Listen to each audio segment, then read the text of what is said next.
As the EFCC hunts, a former governor is under run. This is the situation between the Economic and Financial Crimes Commission, EFCC, and former governor of Kogi State, Yahaya Bello, who was declared wanted over alleged corruption to the tune of over 80 billion naira. A federal high court sitting in Abuja had granted the EFCC permission to arrest and arraign the ex-governor.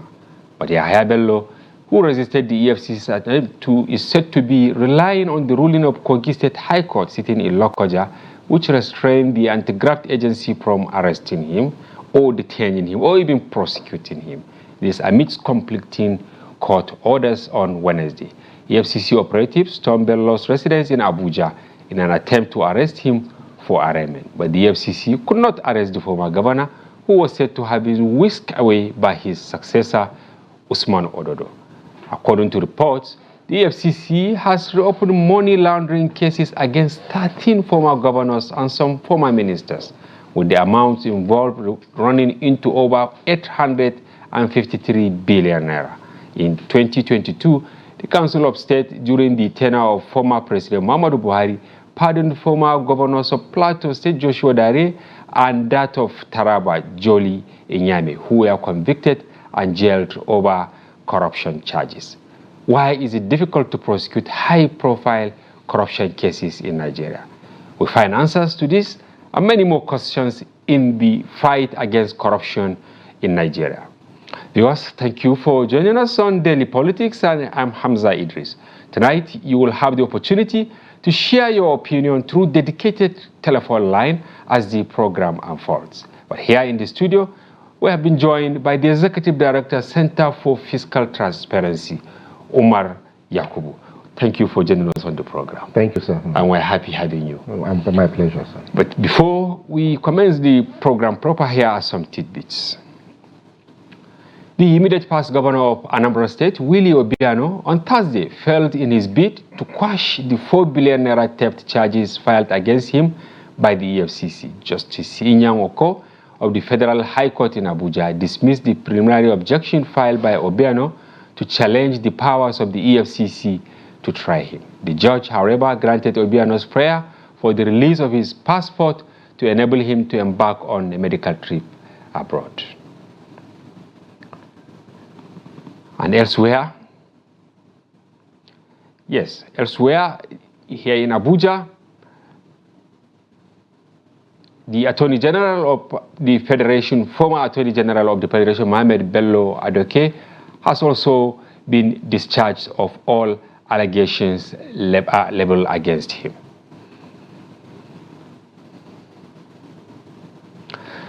Yes, Omar, you've seen our tidbits? Yes, sir. Maybe we should start with the Obiano case. Okay. Yeah, what is your take? Because he wanted to challenge the jurisdiction of EFCC, but the judge said no. But he gave another excuse, health. And our discussion today basically is why is it difficult to prosecute high-profile cases involving governors, ministers, and heads of agencies?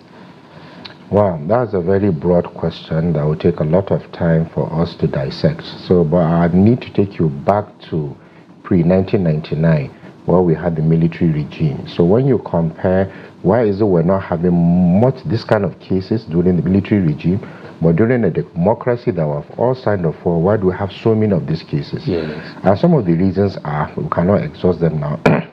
Yes, it's possible that there was lower level of transparency during the military regime. So it's possible that it was happening, but because there was no transparency, we're not seeing it. But from the data available of all the corruption cases that are being prosecuted, you find out it is much higher in the democratic setting. My view for this, where you see all this sensational news, 10 billion here, 40 billion there, 80 billion there, 200 billion 200 somewhere. billion, and that only happens after the tenure of the public officer has ended, be the governor or maybe the senator or the House of Rep, but mostly those that have executive powers, being the president, the governor, or the local government chairman, because they have executive powers. Now, why do you mostly see these things happening and the media only gets to know after it has occurred? It's because the system is designed like that, and it will fail. Reason being that the process, the leadership selection process, there is too much money involved. To become a governor now, let's take 1999. I'm not sure what the amount was, but I'm sure any state you take today, to become a governor, to get the party primary ticket, you start hearing 1 billion, 2 billion, 5 billion, 10 billion, crazy amounts that can build 10 hospitals, depending on the state and the kind of politics they play in the state. There are states where to get the ticket of state assembly member, if you don't have 500 million, forget about it. So now, on one end, to raise that 500 million, you need to do certain things. If you look at our kind of developing economic environment, is mostly, that's what I'm talking about, the research now. Yes. It's mostly public sector corruption. So they need to steal, siphon money from public sector to oil what they're doing. To all the political machinery to get where they are. So once they get there, the first thing they need to do, because they see it as an investment to themselves, not to the people, so is to return, the return on investment has to be serviced from where the sector, the money was taken from the first place. That's one. Two, you have to maintain the machinery, which is why the amounts are so humongous, and you find it in almost every state across the federation, and from 1999 till date. So that for me is the bane of the problem, not all this flashy news we see. Yes, and you said something which is very important, the issue of not hearing about all of these things. You say because of the system. Where is immunity here now, place of immunity for the governors, meaning that maybe it is protecting them so that you don't even have the instrument to checkmate them, for instance, to ask questions while they are in power. No, I disagree with that argument. The immunity is good. It was placed there so that you allow the governor to do his constitutional role. When the framers of the constitution did it, I think they had good intentions. Because if you don't protect the governor or the president or the local, those are the ones that have governor and deputy governor, president and vice president. If you don't protect them, there will be too much distraction. I agree with that argument. But now the second layer of the argument now, how many ex-governors have we had from 1999, or let's say when they stepped down from 2003 till date? How many are in jail? How many have been brought to book? So meaning it's not about stripping them while in power of their immunity. No. Since it is also difficult to try them even outside. When they have lost their immunity, how many are behind bars today, or how many have answered questions of their tenure when their immunity have been stripped? You find that the numbers are low. I saw your intro now. Yes. One of them was somebody who was just acquitted from a former minister.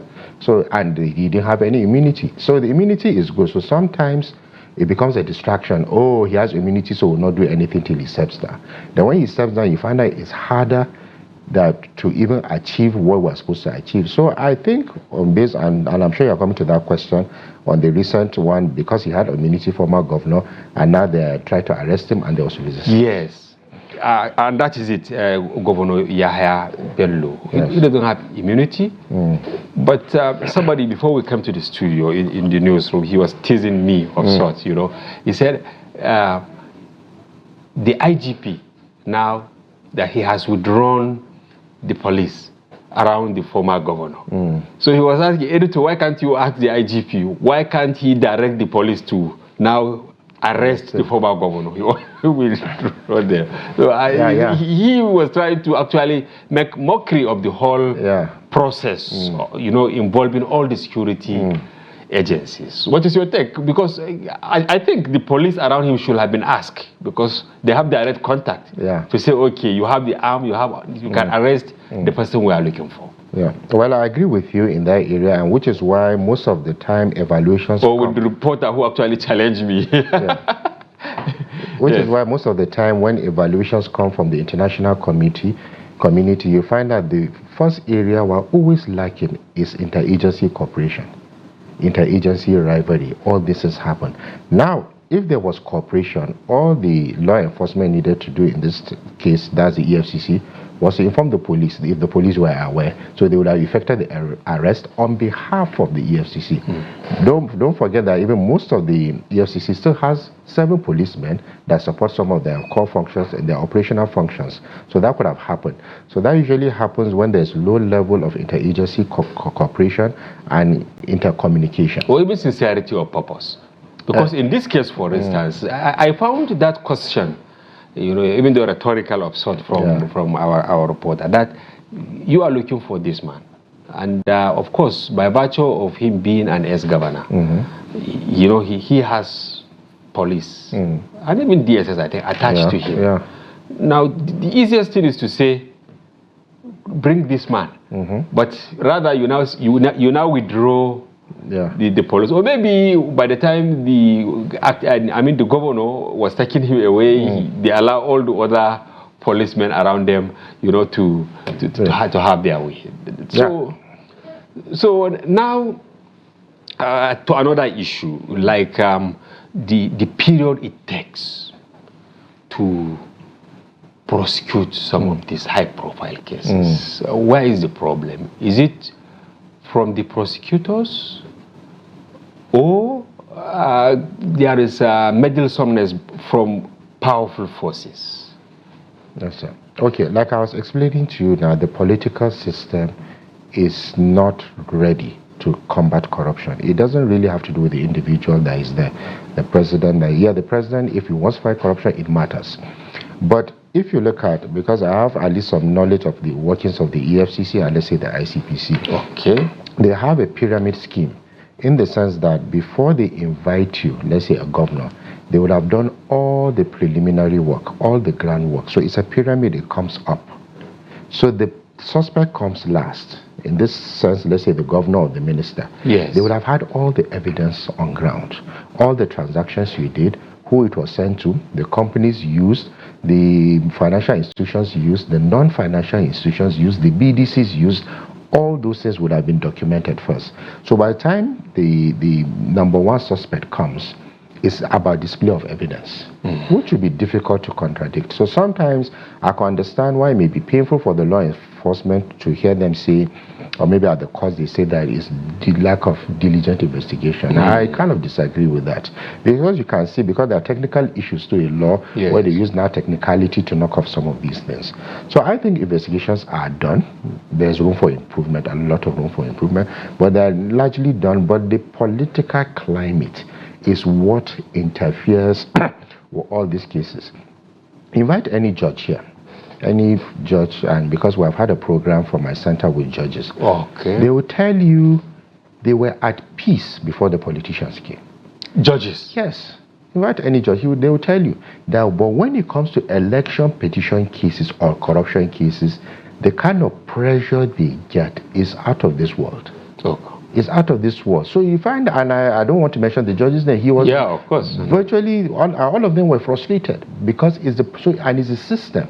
Because of how we select our leaders, put so much pressure on the law enforcement, on the judicial system, that sometimes some of them even do what they don't want to do. Because of the pressure from the political class. Now, if you look at the case of the former Attorney General, who was discharged and acquitted today, it was no case submission of such, because EFCC could not prove his case based on many technicalities. Because they said, okay, there is around 300 million naira in the case, linking him with another developer, but they now said that money that they bought the property is a product of corruption. Now to prove it became an issue since 2017, 18, 19, 20, 21, 22, 23, 24. 7 years. 7 years.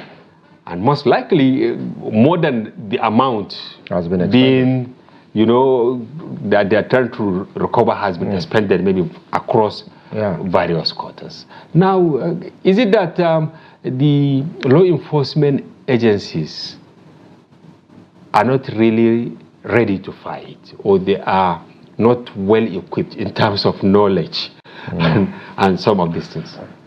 Okay, Mr. let me give you a scenario. Yes. And I'm not speaking for the law enforcement here. Certainly. Take any year, let's say last year's budget. I can't remember the figure, but let's say it's 10 trillion. Let's just say it's 10 trillion. And it's much more than that. Now, out of that 10 trillion, let's assume 30% is for capital expenditure. That means you have 3 trillion for capital expenditure. Now, in that 3 trillion, 90% of it is procurement related. Let's not even argue whether they are buying the cars, because if you look at the budget every year, they are buying cars. They are buying Every year. They are buying and computers. Computers every year. So let's forget that let's assume they are even needed. But this is where the corruption takes place. Now, if you just take procurement fraud of 3 trillion per year, how many FCCs are you going to have to handle? How many ICPCs are you going to have? That's why I say it's a systematic thing, not about this pointing their fingers. That's why you see them jumping around all the time, grabbing what they can grab and prosecute what they can't prosecute. And in the long run, they come and say they are not. This system does not help the anti-corruption agencies. And like I said again, I'm not speaking for them. They have their own flaws. But the system needs to address so many of these issues so that there is less burden. Don't forget you have the Bureau of Public Procurement that is supposed to ensure every procurement process is adhered to, not the documentation part. The technical part, there is a lot of due diligence involved in the procurement process. Where is the BPP? What's the BPP doing? All the time they give no objection, no objection, no objection. And it's the same on no objection that you find out fraud has taken place, like the case you cited now of former Attorney General, but they cannot prove it. So these are the issues I like to talk about. Yeah, very good. Okay. Umar, we will now open the line. Yes, viewers, now over to you.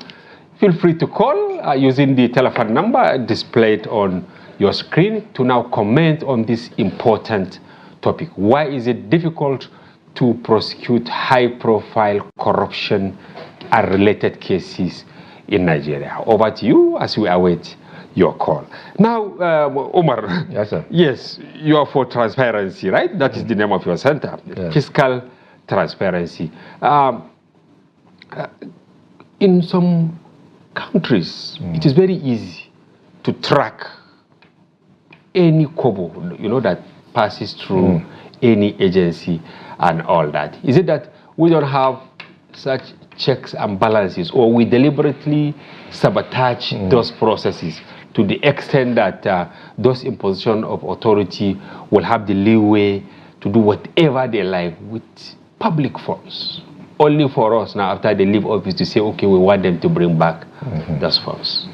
Yeah, that's a good question. And if you look at the research, most countries are doing well in terms of economic development and economic growth.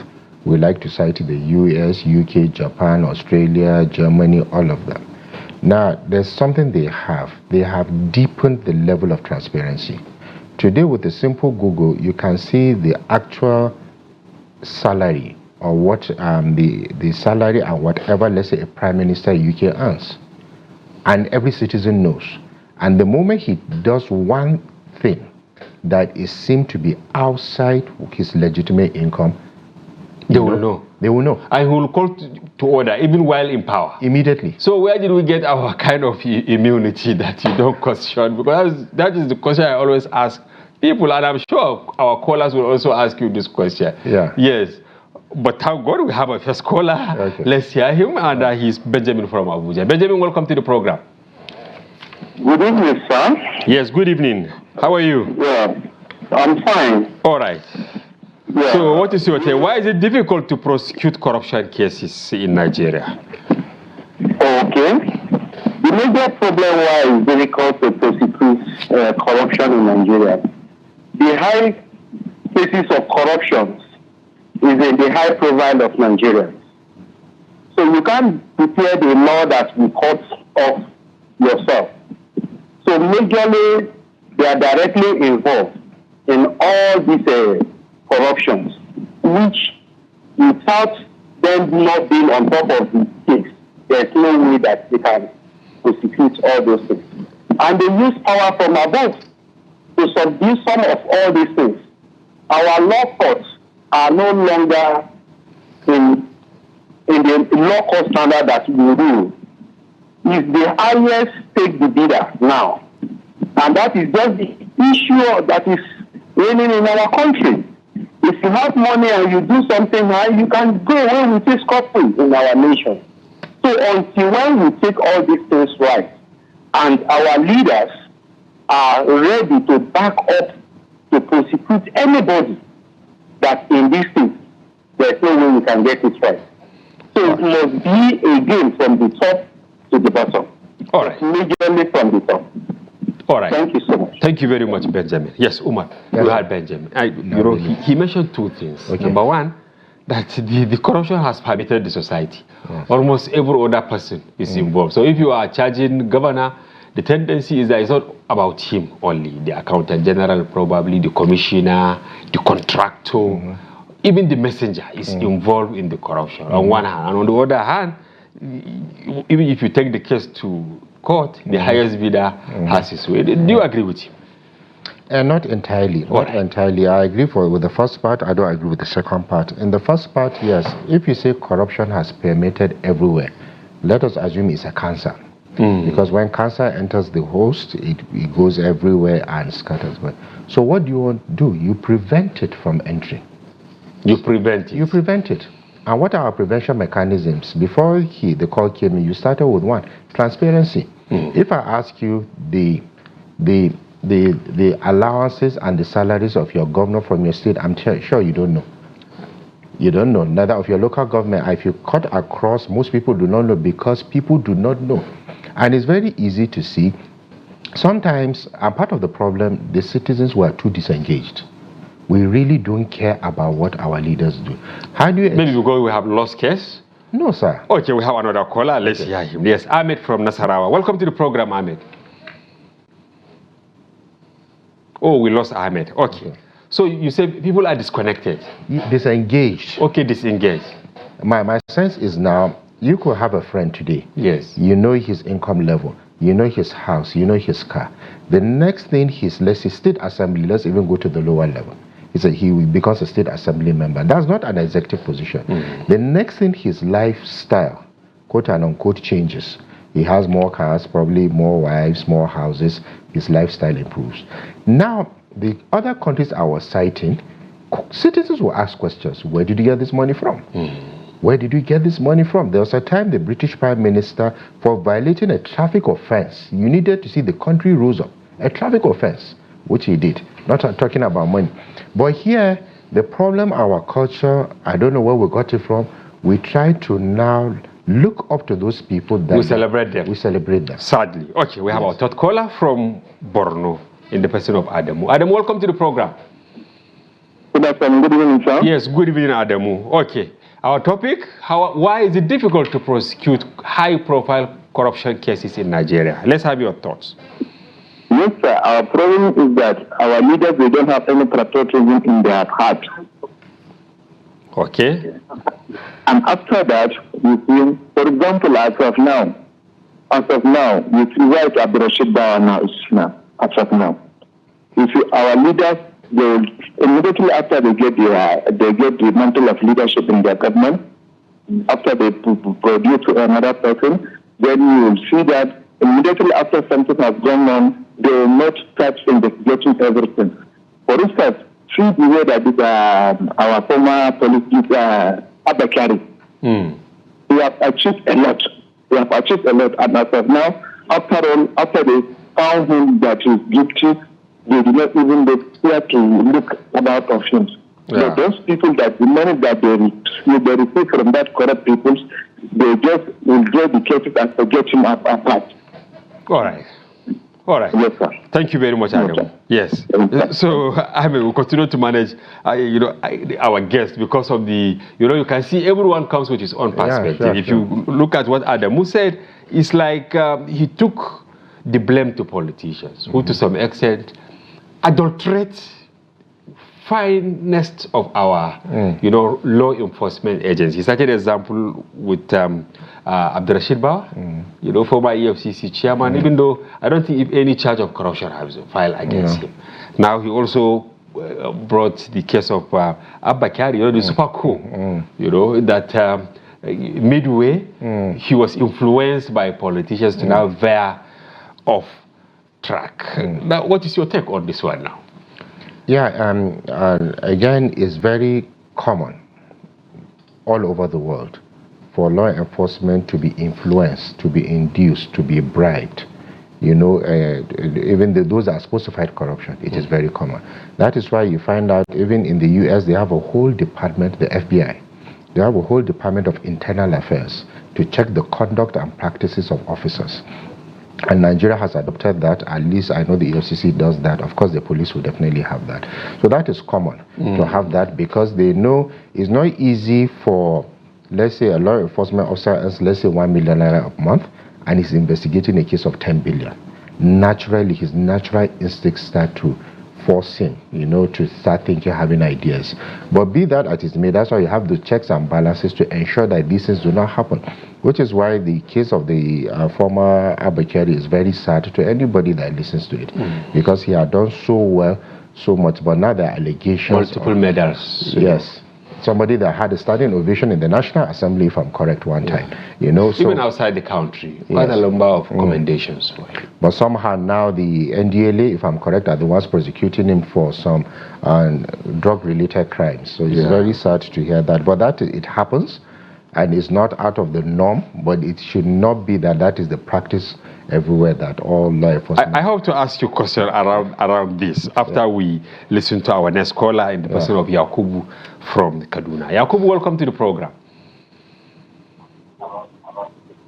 Hello? Hello? Yes, Yakubu, welcome to the program. Well, thank you, sir. Yes, what are your thoughts on the difficulty in prosecuting corruption cases, especially the high-profile ones in Nigeria? Well, the problem that you cannot from the highest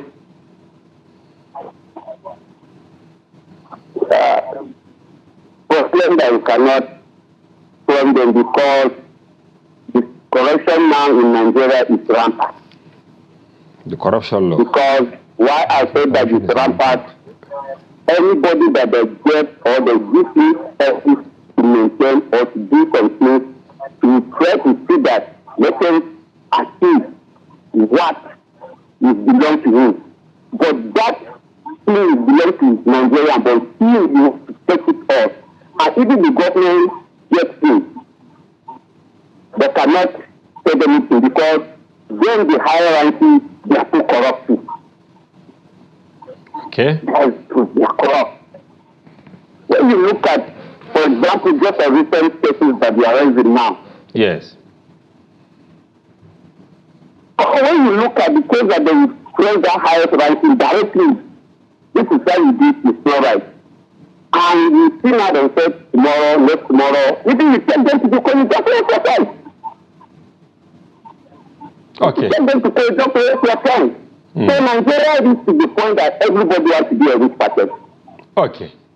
Thank you, sir. Thank you very much, Yakubu. Yes. You said something, and I wanted to ask a question that maybe in the US, I don't think anywhere in the world, people who are supposed to monitor others will have more than those that they will monitor. For instance, if your salary as a law enforcement agent is 1 million, and then you are to now check, excesses of other people, definitely you will see a lot of money and all that. Don't you think there is an issue of morals and then job security that will help law enforcement? Because what I'm trying to say is, in other climes, you don't need to worry. You are sure that even if you don't have anything, you rely on your salary. By the time you finish work, your life is guaranteed. I mean, in terms of safety, in terms of health, in terms of whatever you need, the country will continue to take care of you. Don't you think that is a problem in Nigeria, that every other person who has opportunity will amass for jobs, for life security and all that? Yeah, yes and no, sir. Yes, in the sense that, yes, every public servant, there should be a minimum standard of living that he should attain. There should be job security in the sense that he should be able to pay the school fees of his children. He should have access to health care. He should have a good place to live and afford the basics of life. That is agreed. But if you now bring the other argument now, and I'll cite an example, look at the, let's say, the fuel subsidy fraud that we have been, only God knows how many trillions. Nobody is even talking about it now. Yes. Now, look at this fuel subsidy scams that have been happening, and it came more to light from 2010 down to 2022 before the present government removed it. They treat at least $1 trillion was going in almost every year. So let's assume it's even 10 trillion now. But now look at the regulators in the sector, what is their salary? They are well paid. Yes, they are well paid. Go to the is it upstream? Is it downstream now or midstream? Is it NPC? Is it LNG? LNG? Yes. What is their salaries? One of the best. Look at they go for trainings, local and international. So meaning it's not about how much you are paid. No. Then is it that corruption is in our blood in Nigeria? No, I just want to defeat the argument. Sometimes they will say the more you increase the income of, let's say, those officers, the less likely corrupt they are going to be. And I disagree. Even now, like I say, if you look at all the agencies that are heavily investigated, they are the ones that they are well paid and mostly paid, and there's a lot of corruption there. All right, so we have another caller from the south. Yes, sir. Asaba, yes, in the person of Fidelis. Fidelis, welcome to the program. Yes, good evening. Yes, good evening, Fidelis. Yes. Yes, let's hear you. Yes, I just want to draw this fact to this program. All right. That it is very, very clear, it is very, very obvious that the institution of governance in Nigeria is no longer an institution for the state. It has also totally become a unit for fraud, and people that are posted there to manage these institutions are now politicized. And that's why you can see there is no cohesion, and they cannot work as a team. So that's why there's interagency rivalry among every institutions in Nigeria. Now, if these institutions are for the state, there shouldn't be conflict between the police and the DSS. Who are they serving? The state. But now they are not serving the state. Rather, they are serving political personalities who are appointed as a means of settling them for their roles they play in the political struggle. Because if the DSS whoever is there is working for the state, and whoever is in charge of the police is working for the state, there wouldn't be conflict. But rather, they are there supplying their own personal interests as means of settling them for whatever role they play in the political sector. Why would the police be withdrawing somebody that has been declared wanted by a court, somebody that has been searched for by the state, and then the police is arresting the person and handing over to DSS to say the person police are withdrawing their men from the ex-governor. It's just what would I call it? We're just lying to ourselves.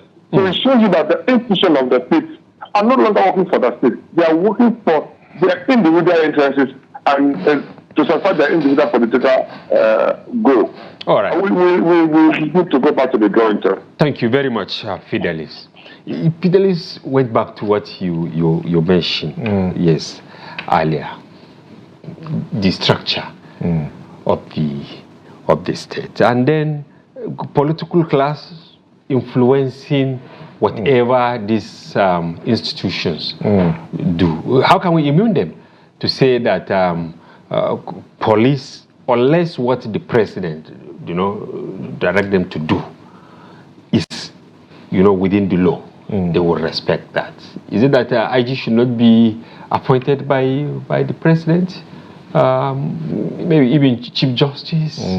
What do we do so that they will know that they are truly independent? In Nigeria, we keep asking questions that for someone to perform very well, he needs that absolute independence. But even in the US, the presidents, they have some say in the appointment of judges. It's a bit problematic, Umar. It's not really, and there's no matter what you do, there can never be absolute independence. You must be able to report somebody. So even if the president doesn't appoint the police, it should not be the National Assembly, right? If it's not the National Assembly, it will be the judges. There must be someone who will give direction. Yes. Like in the case where you want to, another area for fraud prevention, corruption prevention, is analysis of audit reports. And that's why the framers of the Nigerian Constitution, in their wisdom, said all audited reports of MDAs should go to where? To the National Assembly. But where are they?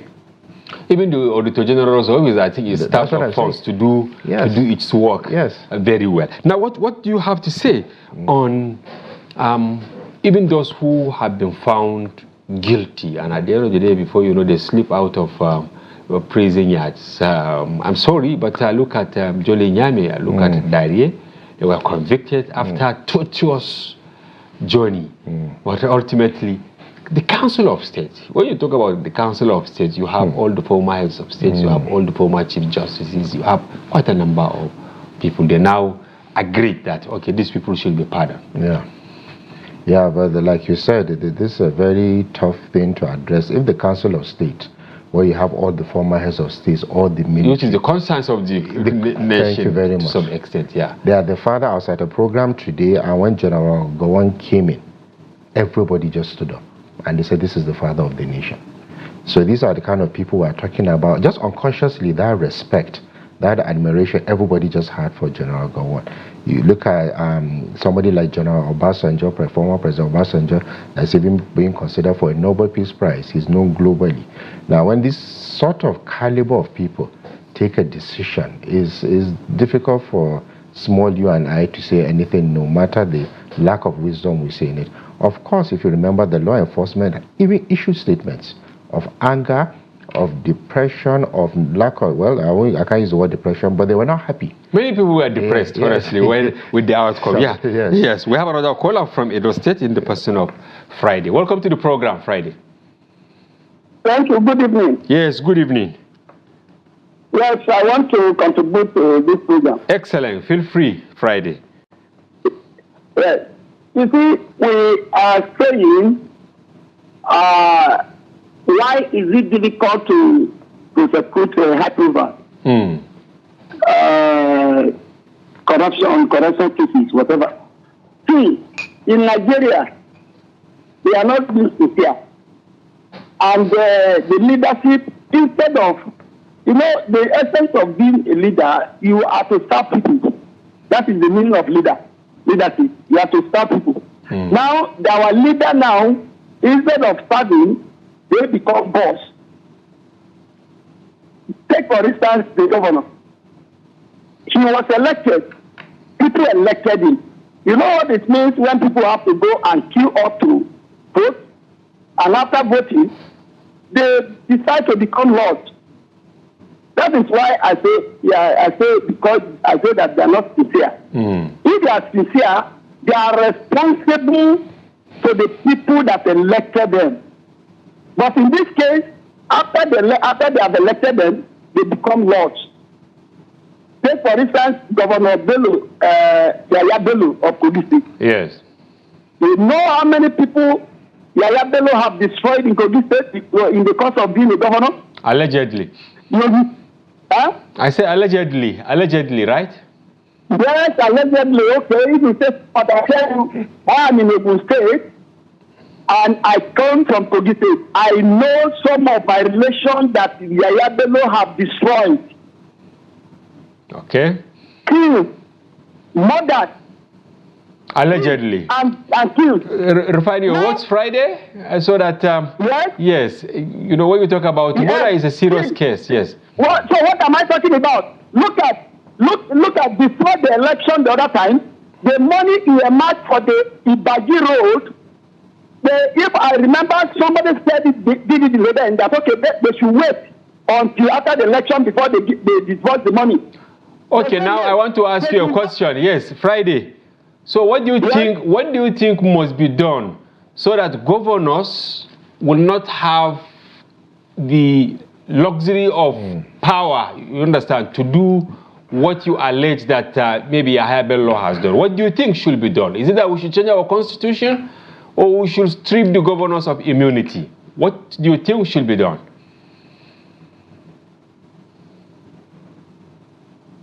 Hello? It's like we lost Friday. Yes, sir. So you can see his anger. Yeah. And he has made quite a number of allegations, but we know we have to moderate. Yeah, because sure. when you accuse, you must have your facts. Yes. But I throw some questions to you. What should we do? And I think maybe I should now bring the questions to you. Yes. What can we do to now protect the institution of governance. Okay.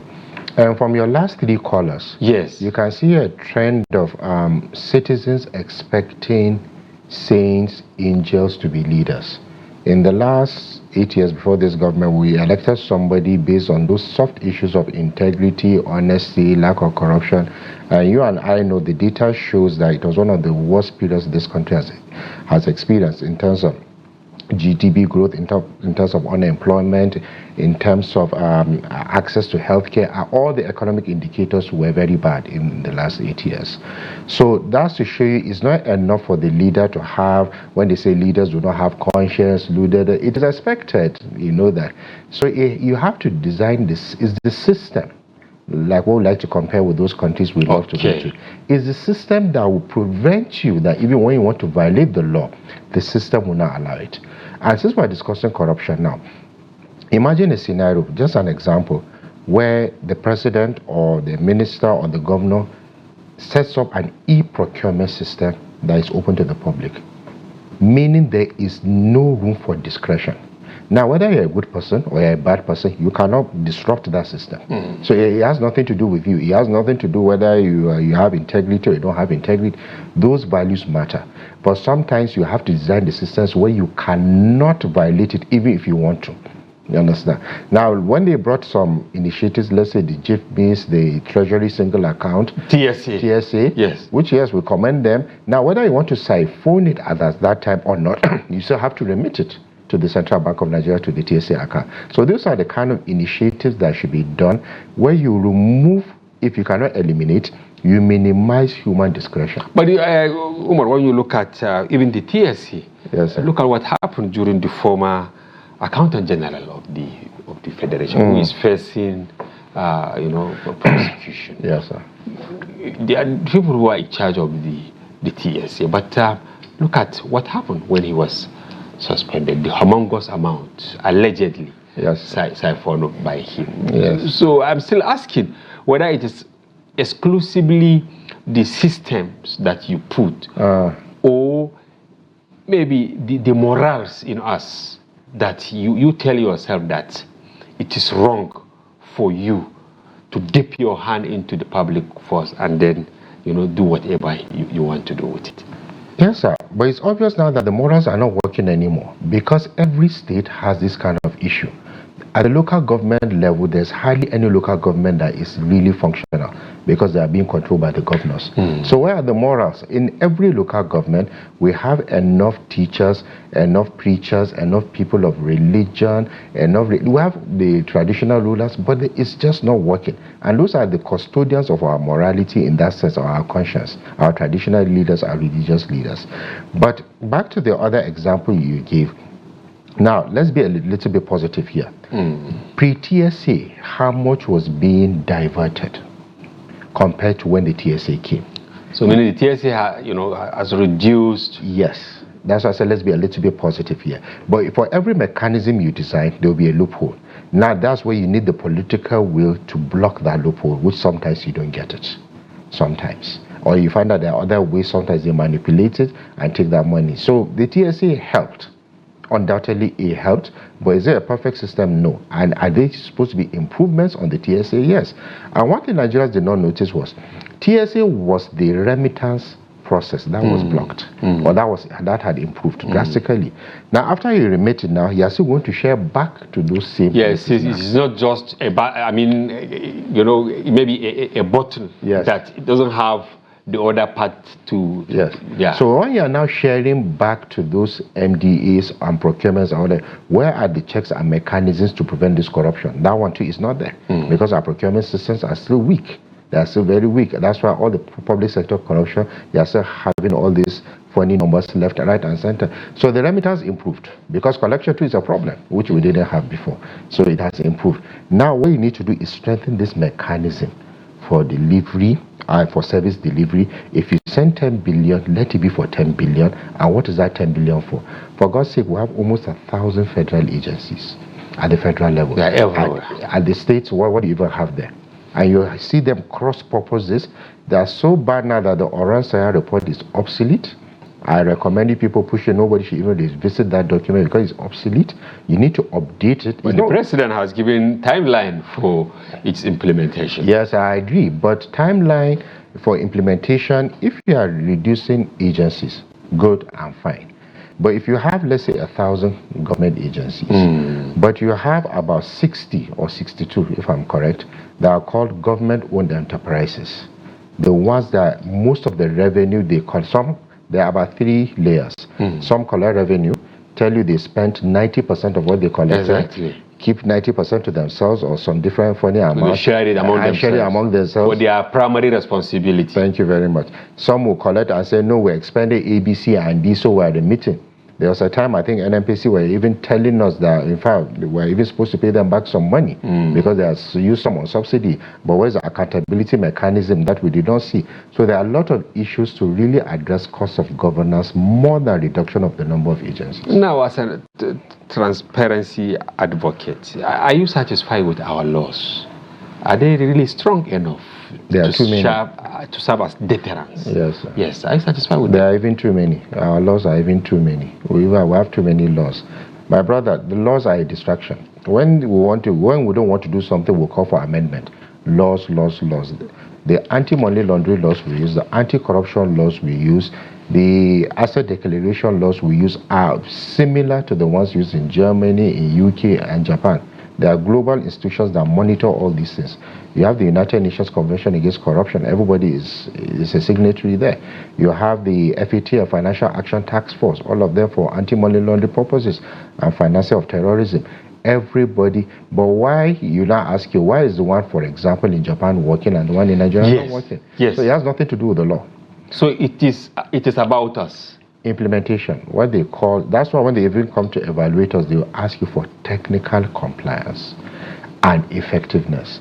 Now, effectiveness, how has your law reduced corruption, for example? How has your law reduced money laundering? How has your law and your institutions, how have they reduced fraud in the system? That is what effectiveness is. So you can have the law and the officers, the law enforcement, but if it's not reducing this several elements of corruption, grand corruption, fraud, you still have a problem. Okay, we have less than 1 minute to go now. What is your recommendation to government? I can see you're looking at the clock, maybe the time so fast. Yeah. Yes, so what will you recommend to government so that maybe in the next 5 years we won't be hearing that governors are being chased left, right, and center, heads of agencies, ministers, and all that? Okay, my recommendation is not the dominant view. Okay. I feel that we're in a democracy and it's beautiful. We have all accepted it. So the starting point has to be our leadership selection process. So it may surprise you, for me, to fight corruption in Nigeria, the responsibility lies with INEC, not with any other person. INEC? Yes, sir. Of all places? Yes, that's why I said you'd be shocked. Relies on INEC. Okay, how? Maybe maybe looking at the credentials and... They are the regulator of political parties. They are the regulator of the political system. Yes. They are regulator of the political parties. They are regulators of the candidates. They have the power. They are independent. They have the power to regulate and curb electoral spending. If they say for governor form should not exceed 2 million, they have that power. They have the power to investigate and refer people that have amassed wealth from unknown sources, not according to their income, and refer them to appropriate law enforcement agency. But when they want to distract you, they will tell you they want to create another commission for investigation, for electoral offenses.